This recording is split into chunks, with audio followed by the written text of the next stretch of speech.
Horror कुठे?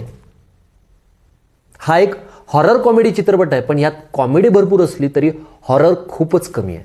तुम्हाला भीती वाटतच नाही. उलट अनेकदा हॉरर सीन्समध्येही फक्त कॉमेडीच होत राहते. जर तुम्ही ऑरेंज ज्यूस गँगचे आणि क्रिएटर्सचे डाय हार्ड फॅन असाल तर तुम्ही हा चित्रपट नक्कीच एन्जॉय कराल. पण जर तुम्ही एखादा परफेक्ट आणि थरारक हॉरर कॉमेडी शोधत असाल तर कदाचित इथे तुमची निराशा होऊ शकते. जय महाराष्ट्र मित्रांनो, मी शुभम चिंचोले स्वागत करतो माझ्या यूट्यूब चॅनलवरती. कालच म्हणजे 24 जुलैला बहुचर्चित असा हॉरर कॉमेडी चित्रपट भूतम भयम सिनेमागृहात धडकलाय.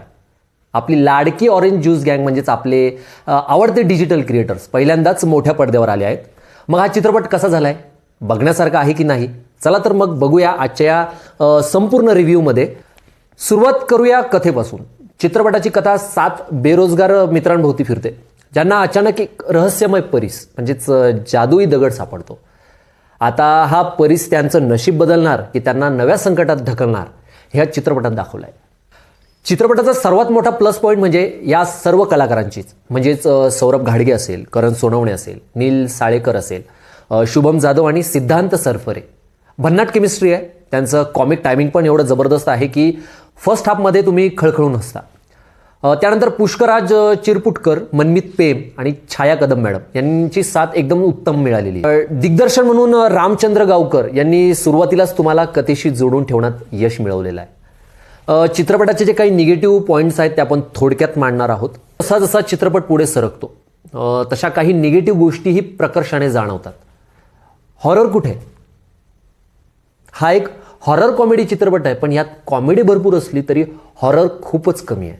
तुम्हाला भीती वाटतच नाही. उलट अनेकदा हॉरर सीन्समध्येही फक्त कॉमेडीच होत राहते. सेकंड हाफमध्ये जो एक स्लोपणा आहे, म्हणजे मध्यंतरानंतर चित्रपट खूप हळूहळू जाताना आपल्याला दिसतोय.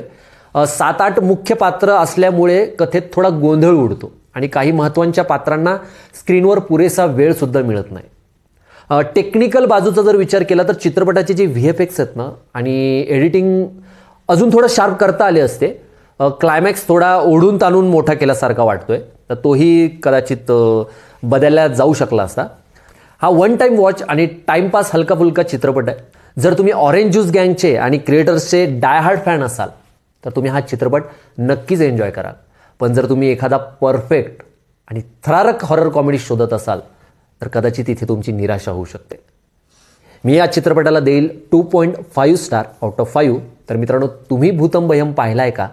तुमचा अनुभव कसा होता हे मला खाली कमेंट्समध्ये नक्की सांगा. आणि व्हिडिओ आवडला असेल तर लाईक करा, शेअर करा आणि चॅनलवर फर्स्ट टाईम आला असेल तर चॅनल सबस्क्राईब करायला विसरू नका. भेटूया आपण पुढच्या व्हिडिओमध्ये. जय महाराष्ट्र.